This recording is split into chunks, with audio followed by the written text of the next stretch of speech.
Welcome to The Skinny. I'm your host, Shayzan. So many things happening all at the same time. Incredible conversations, communities being built, dreams being realized, and movements ignited and reignited.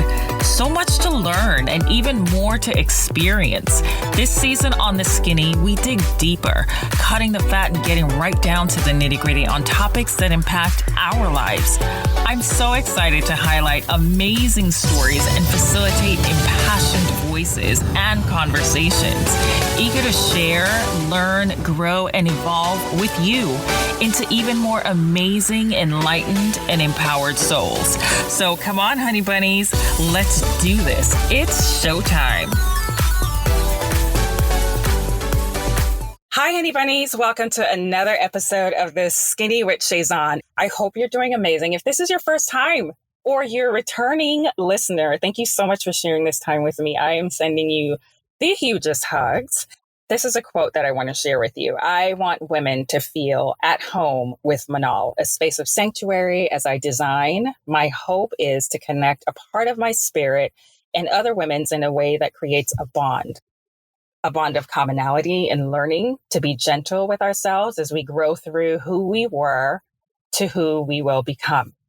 So words from my next guest, a beautiful, courageous woman, mother, jewelry designer, entrepreneur that literally pours her heart and soul into the melted brass that she molds beautifully into each and every homemade piece she creates.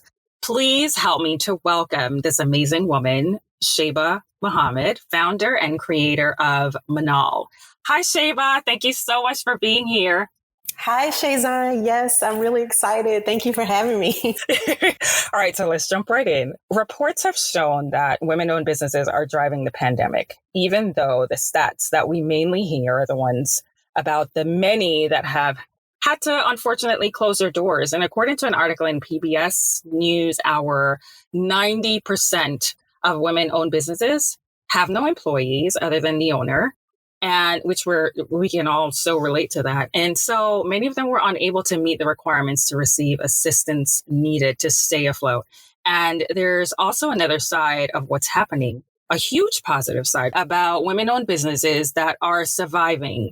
Another survey that was done of about 1,200 female business owners show that nearly half of these new businesses started during the pandemic and were started by women of color. And minority business owners make up about 27% of all businesses and are the most underrepresented population among business owners. You launched MAHNAL full-time in 2018, but let's go back a bit to prior years. Tell us a little bit about Shayba. Who is Shayba and how jewelry designing in MAHNAL was birthed? Yes. So I never know where to start with this story just because I've always been a creative. I've always been getting my hands into making things. It started with revamping clothes from the thrift store when I was in middle school, which was creativity born out of necessity mostly.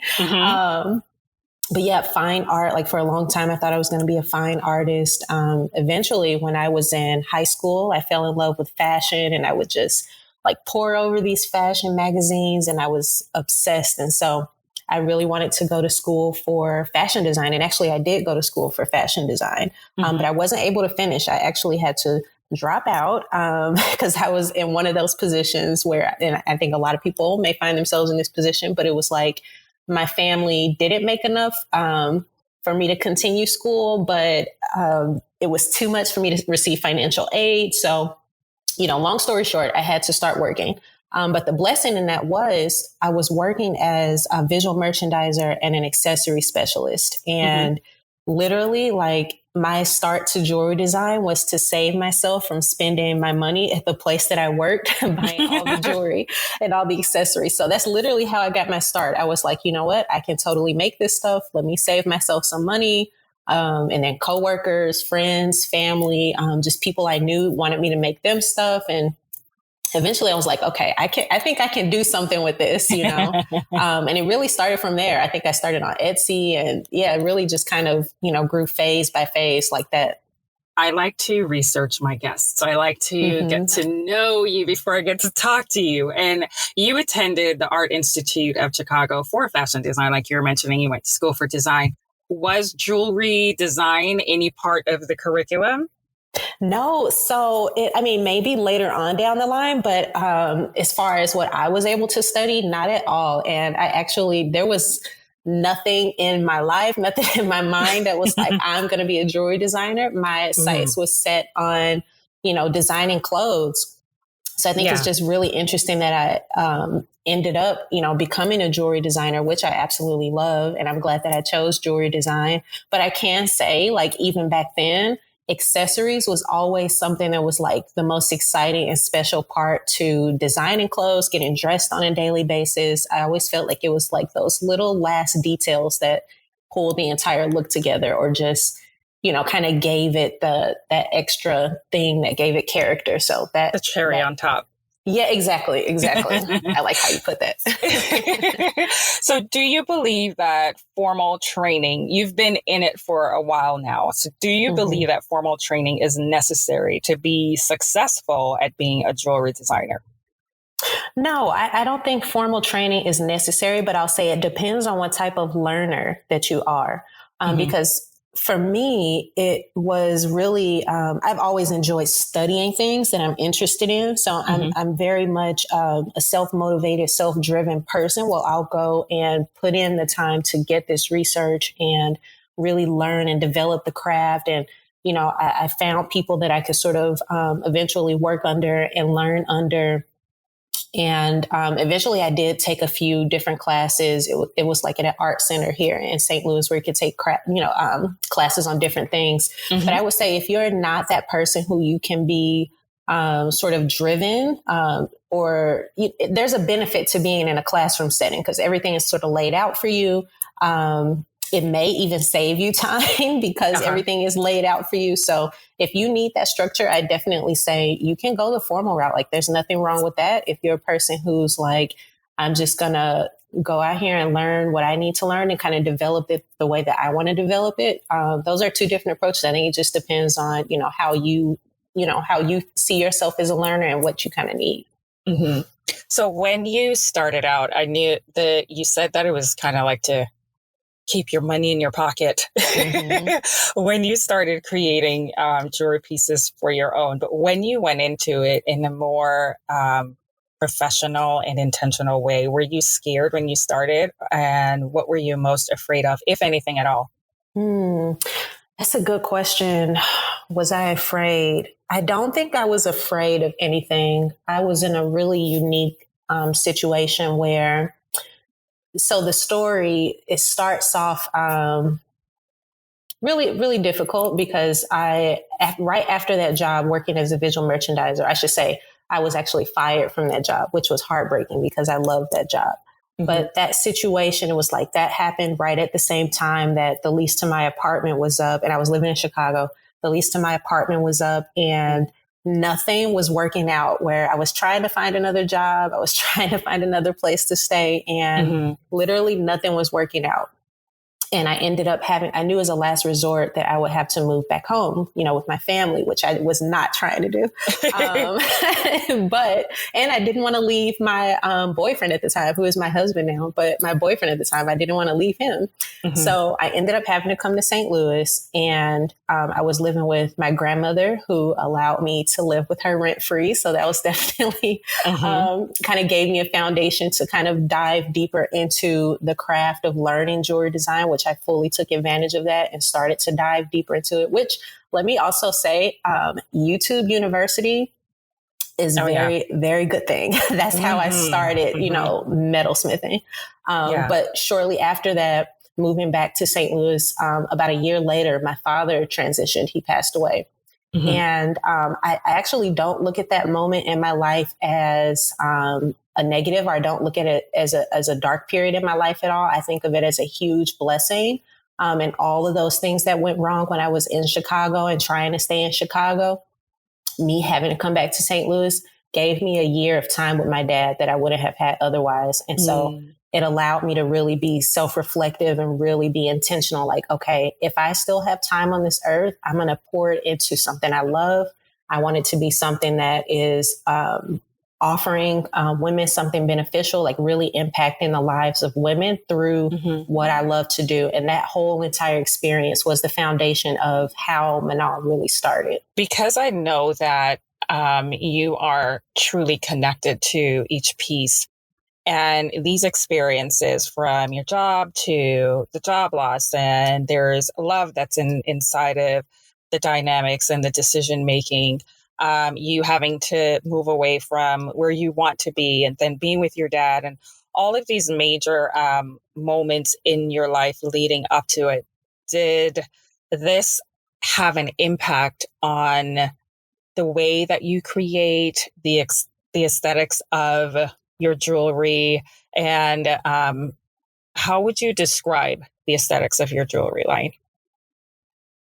Yeah, so it definitely, I feel like inevitably it had an impact on the way that I design and the way that I approach design. So just really quick, my father, he was a mathematician. He was deeply spiritual, and actually his life work was involved in studying the Holy Quran, because my family's Muslim, involved studying that and the connection between that aspect of our spirituality and God, but through numbers, expressed through numbers. And so I didn't realize how much his work shaped me until afterwards.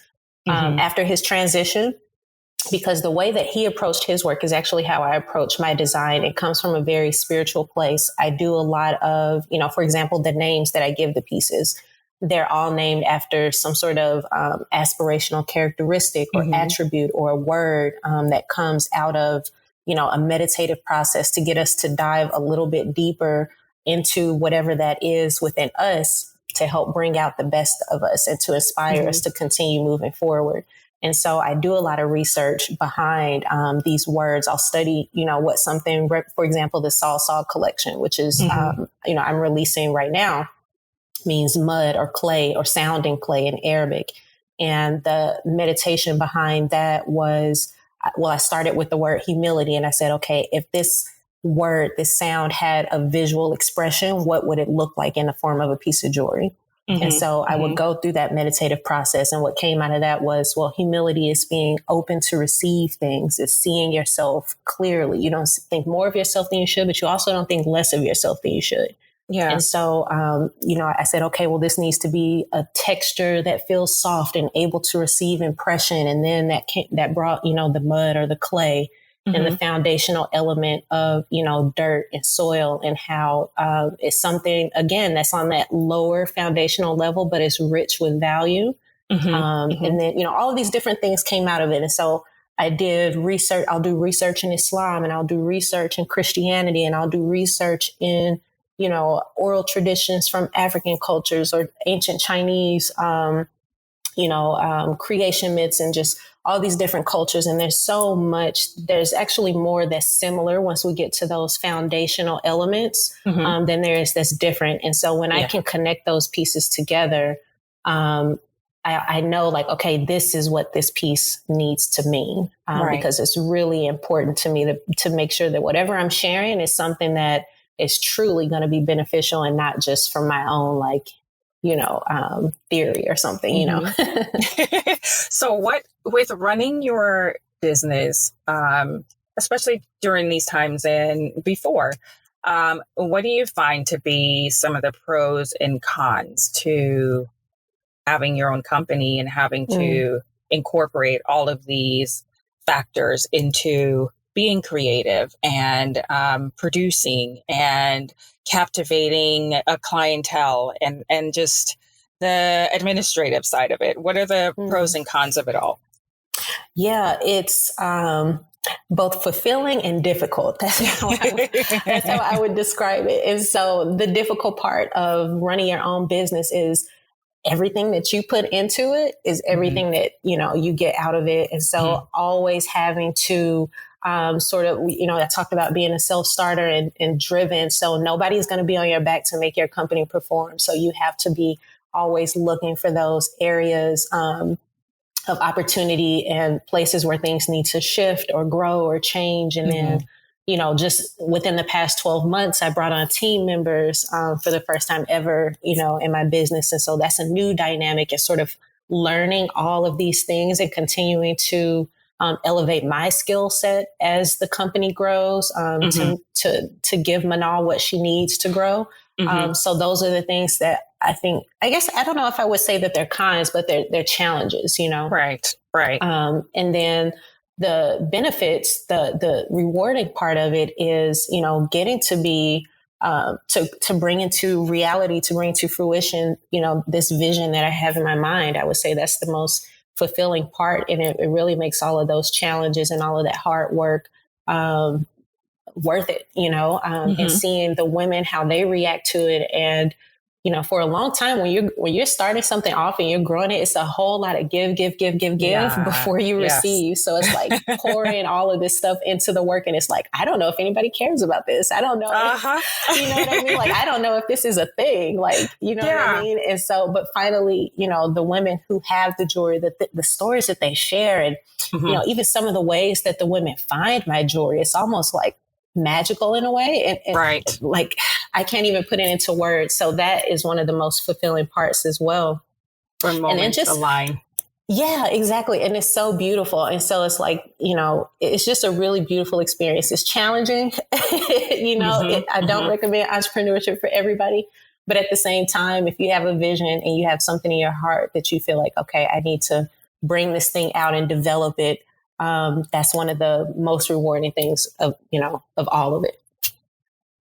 Being a creative and having your own business, I find it's a very vulnerable place to be, because you, as a creative, you're putting your heart out there to be received, denied, critiqued, stomped on, loved on. So many different things can happen the moment you pull that trigger to release it. So many businesses were created during the pandemic out of necessity, and so many that were already established, unfortunately, like I stated before, didn't survive. And according to Linda Bigelow, I believe that's how it's pronounced, Bigelow. She's an associate professor of entrepreneurship and strategy at the University of Utah.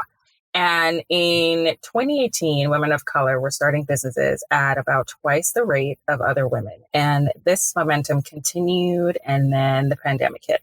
So this, we know, when it did hit, it hit disproportionately in communities of color.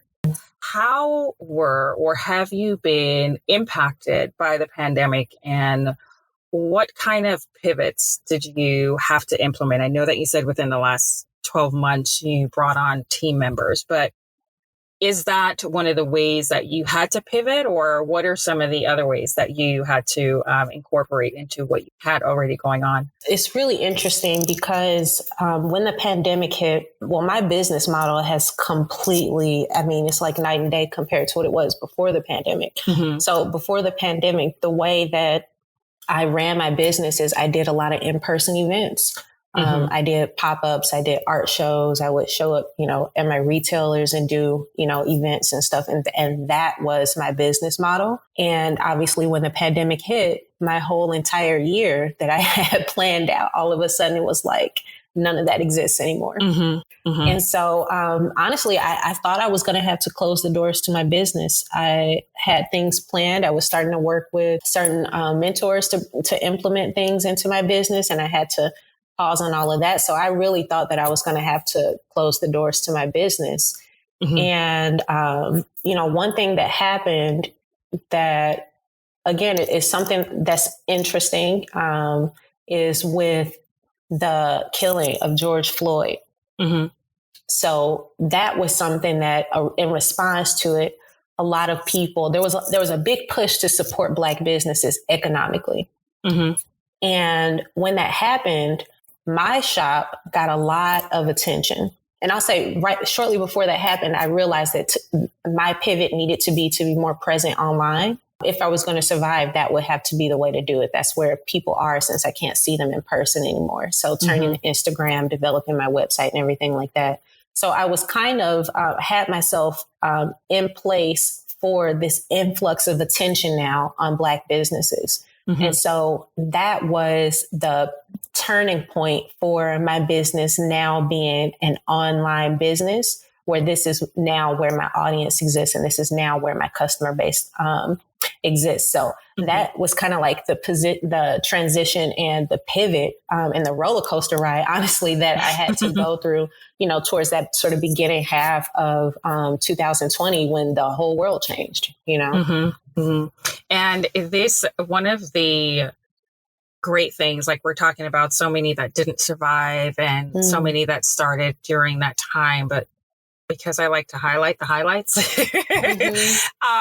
there is one of the things that I think is amazing for you being a female business owner, Black female business owner, and it's your jewelry is not only online, but your jewelry can also be found in another outlet, which I think is amazing, because that shows that, as an entrepreneur, it is evolving, and the petals to our beautiful flower is kind of opening, or they're blowing away to bring beauty in different areas. So your jewelry can also be found on Madewell, which I think is huge. Yes. And commendable. And when I saw that, I was like, woo, yay! So talk about that just a little bit. I wanted to, have that infused right here, because, during the pivots and during the roller coaster ride, like you mentioned, and the downs and all the highs, this is definitely a high that should be championed and cheered on, because it goes beyond us. You know what I mean? When you have these other companies that are able to also see what you see, and they embrace it, and they also want to take it on to themselves and spread it out even further than yourself. So what is that like, and where can people find it on Madewell? Yeah. So first of all, I just want to say thank you for asking me that question, because it's, you get into the business of, trying to run your business and solve problems. Sometimes you forget to kind of pause on your wins and celebrate that for a moment. So thank you for helping me do that. No, absolutely. That's a win. It's a win. Yes, it absolutely is. So MAHNAL is now available on Madewell's labels we love on their website, which is amazing, which is huge. And what Shayzan was talking about was a post that I put up on Instagram of like an envelope from J. Crew for a check from Madewell for selling my jewelry on their website. And I had just shared a little story about how back when I was talking about it, I was trying to find a job to stay in Chicago. Well, J. Crew was one of those places that I always liked the brand, and I wanted to work there, and I wasn't able to work there. And, obviously I ended up in St. Louis, but, it was just a nice full circle moment to share that, back then, what looked like a denial, what looked like a no, was really a shift, putting me on this path that I'm supposed to be on now, to come full circle and actually be selling my jewelry in their stores instead. I mean, it's a huge moment, especially considering where MAHNAL was just, at the beginning of 2020. So definitely it's been beautiful to now be growing and have MAHNAL represented on a platform like Madewell. You know what I mean? Yes. Yeah. And the thing is, it's like one of those moments where we see something and we want to connect with it, but it's like right opportunity, not the time, not wrong time, but just not the time. And how you saw that connection and how you desired that connection to be with J. Crew. Wow. Yeah. God had a different plan. It was supposed to be on a next level. It was the connection and the draw that you felt was right. But God had like this higher connection for you, a bigger gift than you had even imagined at that time, is what I think when I hear you talk about this. So creating your own jewelry pieces in this medium of artistry is absolutely fascinating. I found you were talking about, it's so interesting how people find you, but I found you. There's a live that popped up and I clicked on it, and there it was that you were making the jewelry. And I stayed there because it was so soothing and I was so captivated by your process and showing the behind the scenes. It was just that drew me in, and just hearing your voice, hearing your heart, and the way that you actually pour yourself into these pieces that you make. And that's where that initial connection was for me. And I know it's also very important for you, like you stated before, to be spiritually aligned with each piece. And that is also, another kind of, what's the way that I can say this? It's like in your blood, because this is also the way that your dad operated, with the spiritual alignment being imperative in creating. So from the name of these pieces to the final outcome, as you stated here, and as I see you creating, I know this is so important for you, but what is your process? What is the actual process like for you from idea to conception? Yeah, so I approach design in one of two different ways. Mm-hmm. And it's really interesting how this just kind of developed over time. But I design in one of two ways. And one way could be that I start with a visual first. So I'll have something in my mind of a shape or form or texture or something. Or maybe, I saw a sculpture that inspired a piece of jewelry that I want to design, or something in nature, or sometimes even from a dream. I've had that happen. Mm-hmm. But I'll start with the visual first, and I'll sketch it, and I'll build the piece after from that. And then I'll look at it and sort of meditate on it and say, okay, what does this want to be called? What do I feel when I see it? And I'll go through this process that brings me to the name of the piece. And then I approach giving the pieces meaning that way. Mm-hmm. And then another way that I design is sometimes I'll start with a word or concept or an idea first. And I'll say, okay, I want to make a piece of jewelry inspired by this, or that's visually representative of this. And this is actually my favorite approach, because it's a little more challenging, but I think it's really interesting giving a visual expression to an idea or a word. And so I'll go through that process, and I'll form the jewelry based off of that. And then I'll go through those steps of like research as well, and meditating on it as well, to really flesh it out and give the jewelry its identity after I design it and come up with, what this piece is going to look like. Why is brass your choice of metal to work with for your line? Because that's such an interesting metal to work with. But why is this your go-to? Yeah, so it's funny, because when I first started designing jewelry, I didn't know anything about brass. Actually, I didn't know the difference between like copper and brass or anything like that. But when I started with brass, copper, and then a little bit of silver. But I started to learn brass, and I really fell in love with the color of it, because, the brass that I use is like a yellow brass. Mm-hmm. So it kind of has this, I take a lot of inspiration from ancient culture. So the adornments of, old world jewelry. And I feel like that yellow color of the brass really lends itself to that nicely. And so I fell in love with the color of it. Then I fell in love with just the character of it, because brass, one, is really, really durable. So literally, these are pieces that I call them heirloom pieces, because they'll last you a lifetime. You can pass them down, but also brass is really interesting because it does have that copper content within the brass. Then it oxidizes, or it sort of, the color of it deepens over time, and it gets darker, and it really starts to look like antique jewelry.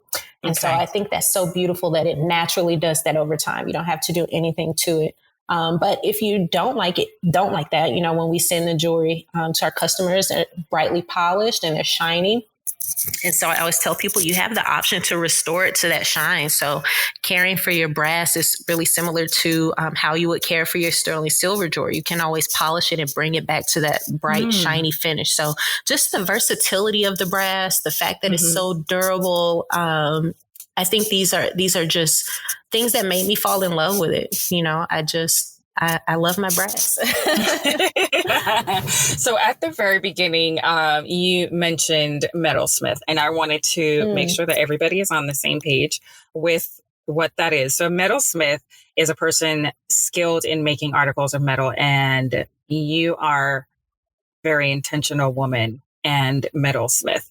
And I know that you wear metalsmith proudly. So what impact do you want your jewelry pieces to have on the people that wear it, especially because you invest so much into the process and the creation? It's interesting this whole thing is a very spiritual process to me. So even when I am metalsmithing, which is any type of handling of the jewelry, whether I'm hammering it and forging it or shaping the metal into different pieces, when I'm heating it and soldering different components together to build up the piece. I really see even that as a spiritual process of us being shaped and molded. And a lot of my pieces are really inspired by overcoming challenge and overcoming trials in our life. And so even the process of building out the piece of jewelry, and I kind of imagine like if I were this piece of jewelry and the designer told me, you're going to be this beautiful, this sketch that I have, this is going to be the end product. And then she put me through this process of going through fire and hammering me and then bending me and doing all these things. And then going into the tumbler to be polished. And all these stones are, it's called steel shot. It's hitting the surface, and that's how it gets polished up. So going through this process, if I were this piece of jewelry, I'd probably be like, what are you doing to me?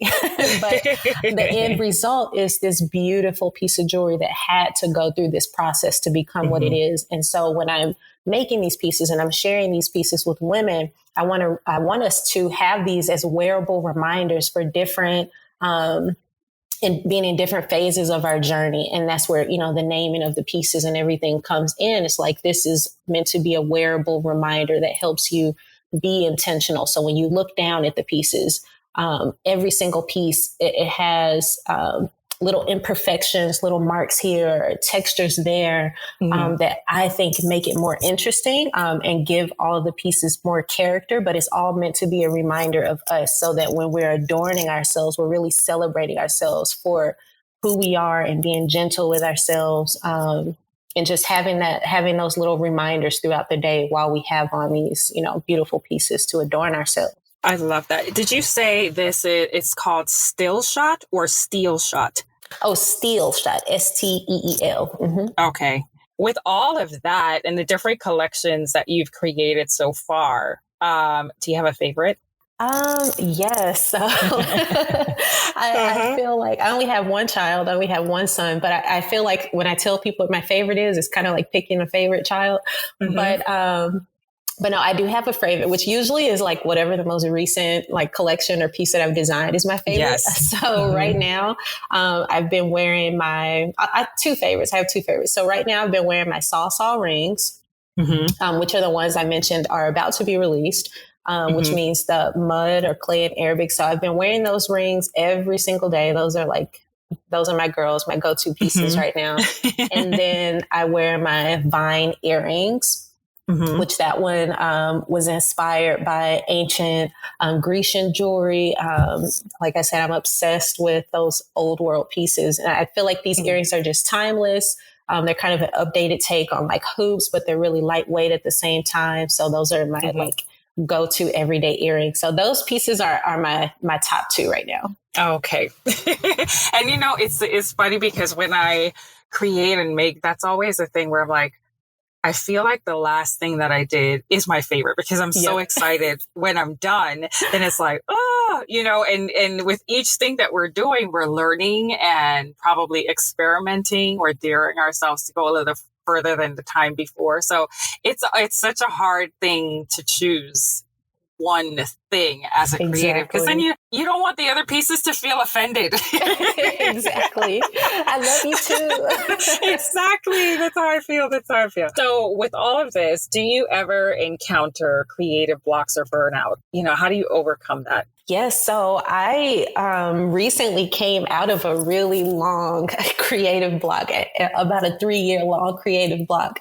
And, last year I released a collection, not last year, I this year. I released a collection earlier this year in April. I released the first collection from MAHNAL that I have in the past 3 years. So I've released little one-off pieces here and there throughout that time, but not a full collection. So one thing that I found was the reason for, at least one of the reasons for that, is because I wasn't feeding myself creatively.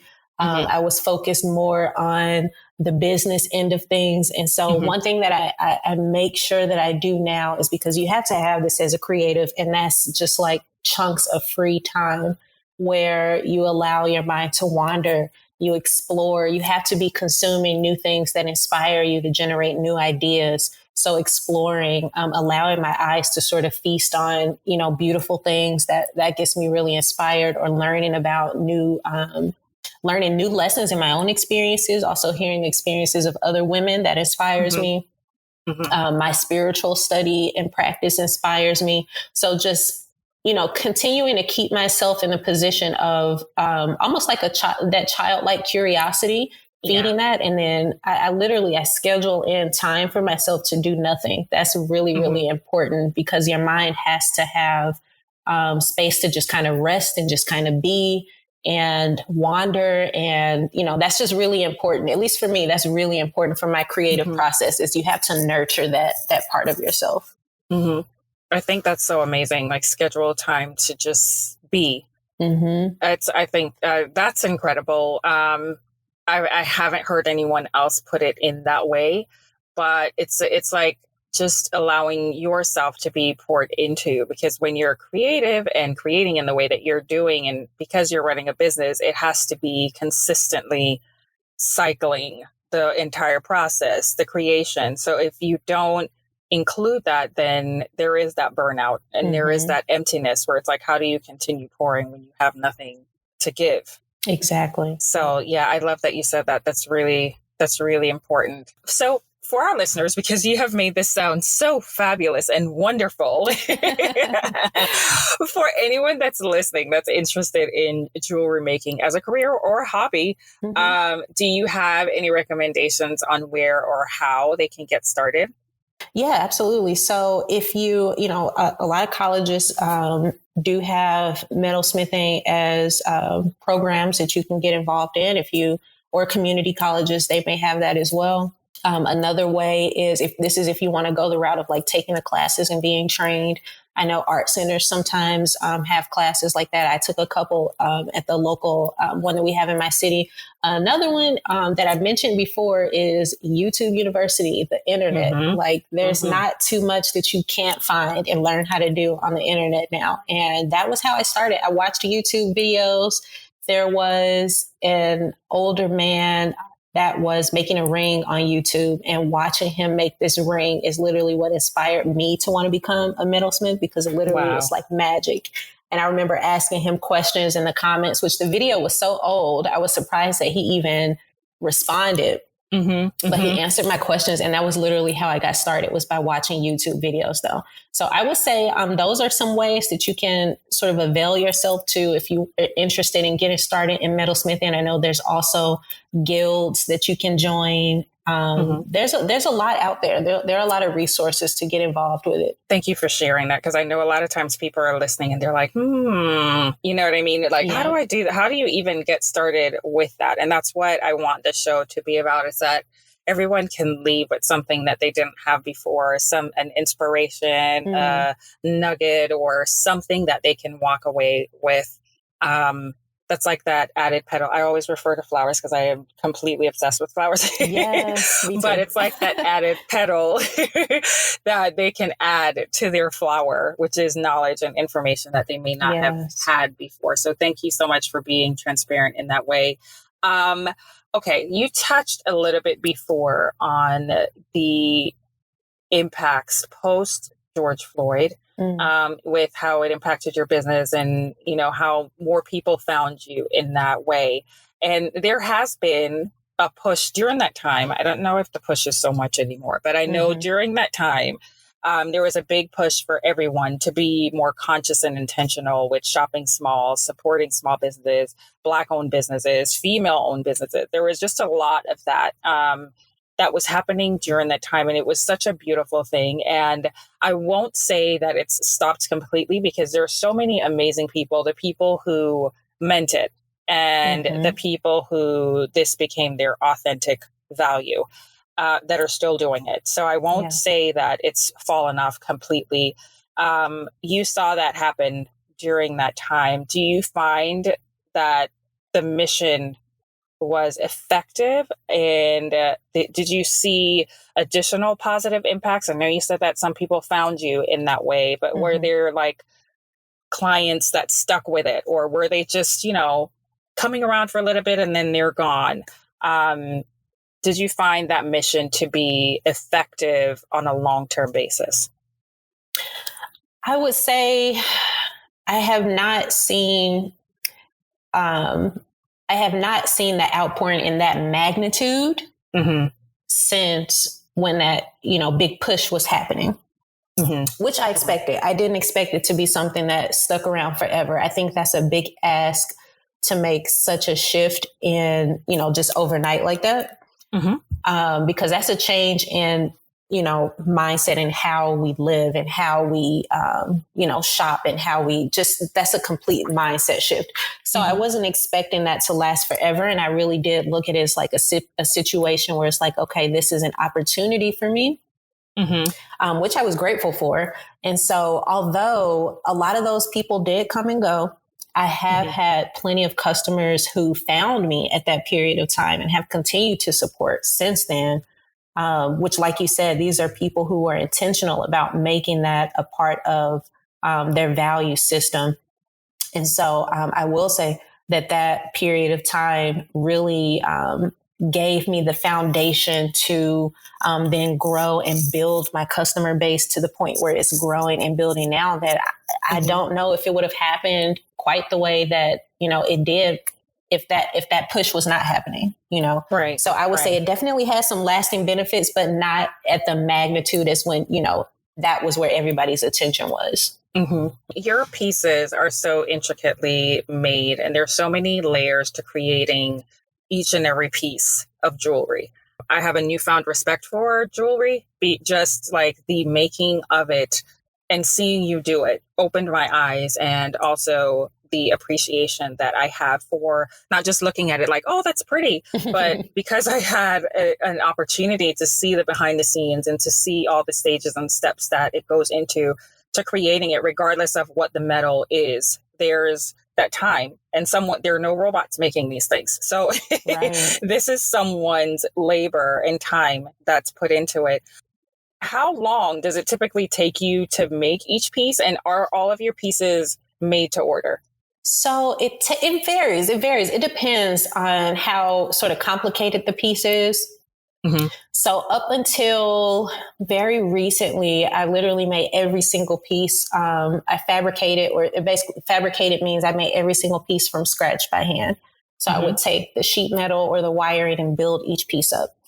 That is now shifting just because as the business continues to grow, as we're having customers, our customer base is growing. Now that's having to shift a bit. So I'm not able to make every single piece from scratch. There are a lot that I still do, but I am working now with partners to sort of transition the way that we produce all of the jewelry. So they'll all still be handmade, but they won't all be from my hands. And so I'll be able to focus more on the design and our partners that we work, like there's an older couple in California, a husband and a wife, and they cast the pieces that I'll either start from a sample, making the sample, fabricating that from hand, or a wax carving, which I'm just now getting into wax carving, which is like really exciting and fun. And I do that on live sometimes too. But, or they'll take that and then they'll cast that piece. And so that's another transition that we're sort of going through with MAHNAL, coming from a place where literally every single piece was made to order to now some pieces are made to order. Some pieces are ready to ship when you order it. It's sort of being kind of like in that in between space of like now having inventory, which is requiring a new skill and something new for me to like learn how to like manage and build a system around. So we're definitely in a spot like full of transitions right now. So right now it's kind of in between. So some pieces, I'm still doing by hand, and some pieces, we're transitioning out of that process just to make everything as efficient as possible. Okay. So I think there are maybe half of the listeners that are probably as curious as I am right now. You mentioned casting that the couple does for you in LA.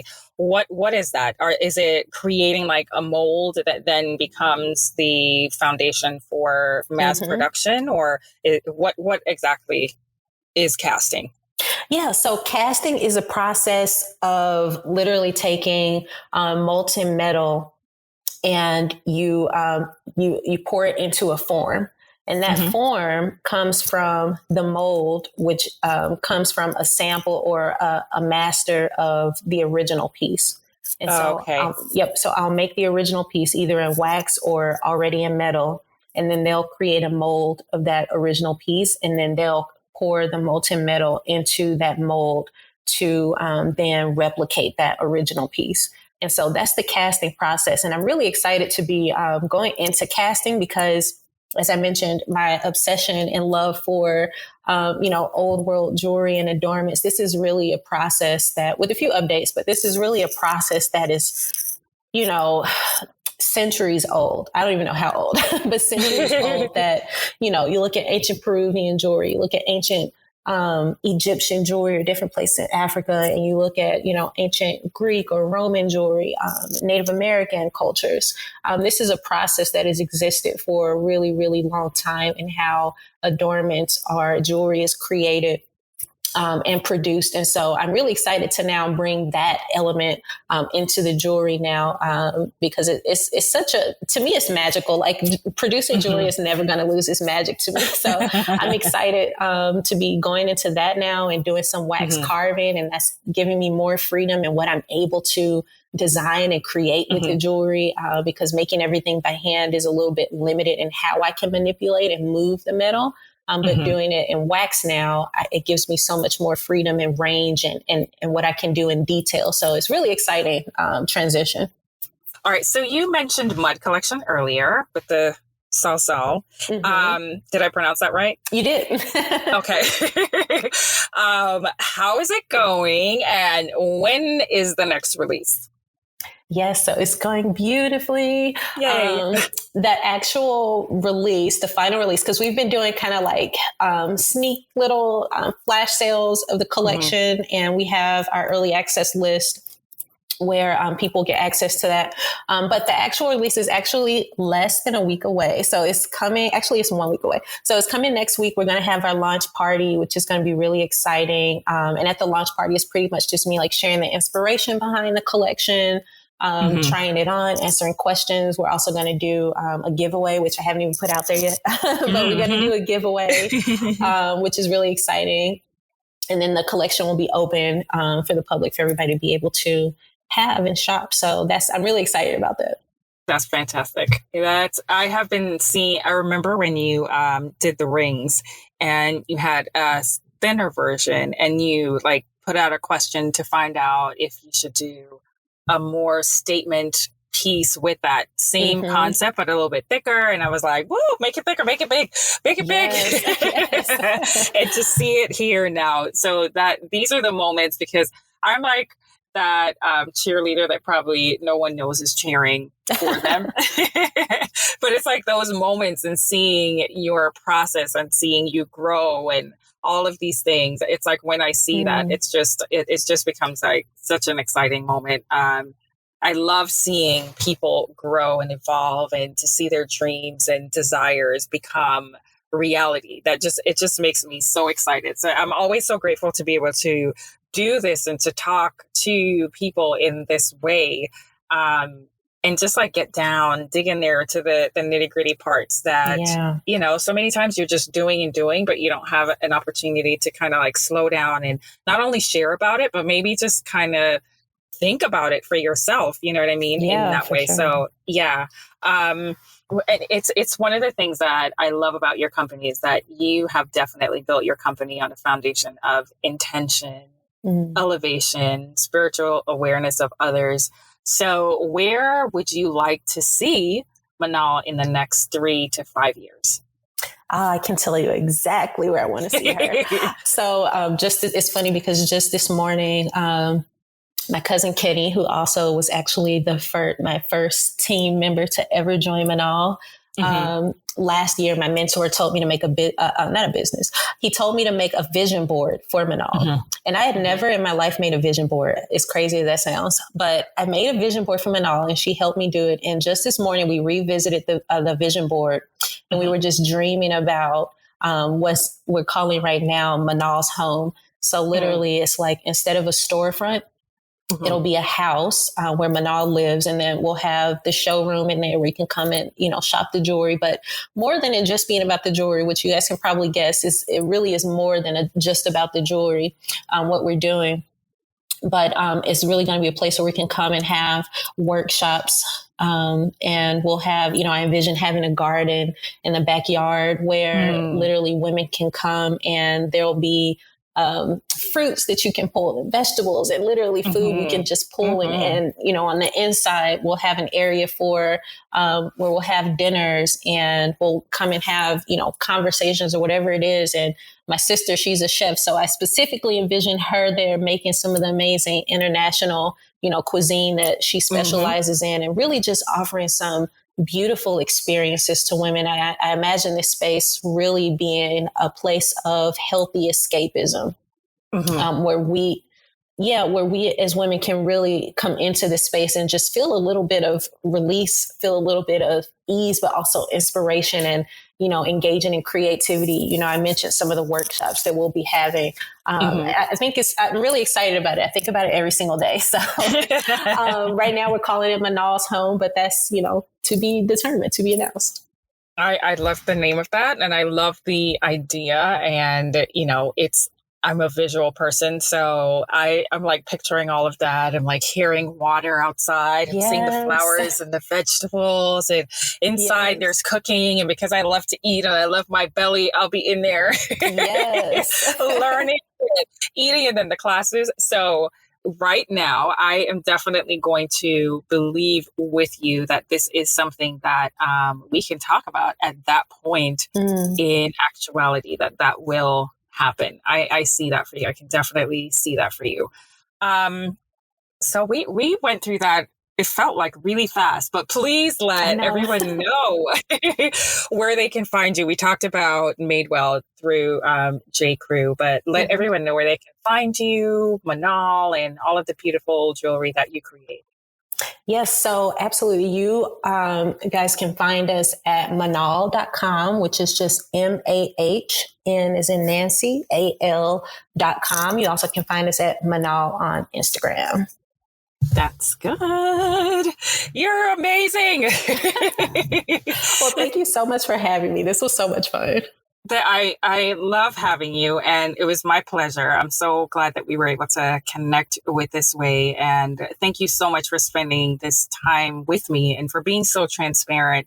I've learned a lot. I am hoping and I'm sure that everyone that's listening has definitely taken away a great deal from you as well. So my sincerest thanks to you. Well, everyone, be sure to head over to mahnal.com, and that's MAHNAL.com, where you can connect with secret offers and exclusive updates, and also at MAHNAL on Instagram. I'm going to spell that for you again, MAHNAL on Instagram, where you see the beautiful pieces and, like Shayba said, wearable reminders and these amazing, I love the pieces. I have a piece. So definitely head over there and have a ball and keep an eye out for the lives and all of those things. So that's that for this episode. If you've enjoyed this episode, please download, subscribe, review, and share The Skinny with others. Let us know your thoughts, takeaways, and give your feedback on moments that stood out to you. It's so important to us as we continue to evolve and grow this amazing community. If there are topics or guests that you'd like to hear on the show, or if you'd like to be on the show, please don't hesitate to drop us a line. You can always find us at our main portal, shayzon.com. That's SHAYZON.com. And for all the goodies and to take a peek inside of the life of the voice behind the mic, which is mine, you can follow at Shayzon on Instagram. Again, it's SHAYZON. So you've been listening to The Skinny with me, Shayzon. Thank you so much for sharing your time and light with me in this space where you are heard, seen, valued, and loved. Never forget, you are beautiful and deserve to live a happy and empowered life. Meet you back here for next week's episode. Bye, honey bunnies. Mwah.